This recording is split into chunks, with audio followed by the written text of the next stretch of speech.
Hello and welcome back to another episode of 1000 Amazing Facts About Everything.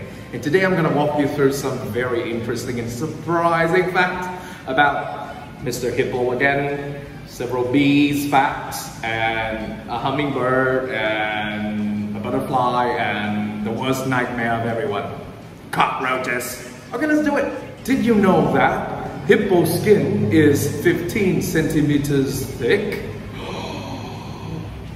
15 centimeter. Alright.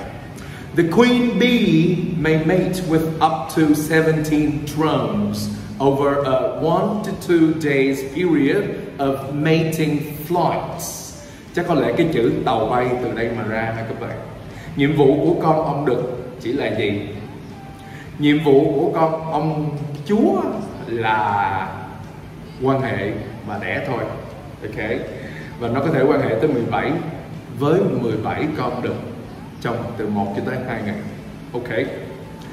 Drone bees là con ong đực đó các bạn. Drone bees are males, do no work at all, and have no sting.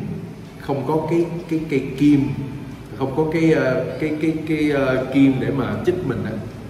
All they do is mate. Nhiệm vụ của ong đực là làm gì? Giao phối hết. Okay. Worker bees are all sterile females.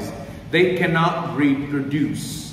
Sterile females tức nghĩa là nó đã bị mất khả năng sinh sản các bạn. They cannot reproduce là không thể sinh sản được, là chỉ có con ong chúa sinh sản được thôi. Okay. Right, let's move on to a fact about the hummingbird. To save energy, a hummingbird can slow its heartbeat and reduce its body temperature. Để mà giữ năng lượng lại, để mà tiết kiệm năng lượng, thì một cái con hummingbird, một cái con chim ruồi đó các bạn, nó có thể tự giảm cái tốc độ đập của tim nó lại. Slow its heartbeat and reduce its body temperature. That body temperature có nghĩa là cái nhiệt độ cơ thể nó sẽ tự giảm lại. Ok, nó có thể giảm cái nhiệt độ cơ thể nó lại. Alright, butterflies cannot fly if they are cold. Nếu mà nó bị cảm lạnh hay là nó bị lạnh thì nó không thể bay được. Oh yeah, we human do the same thing. So do human, right? Okay. Oh, human don't fly. Yeah, we do fly on an airplane.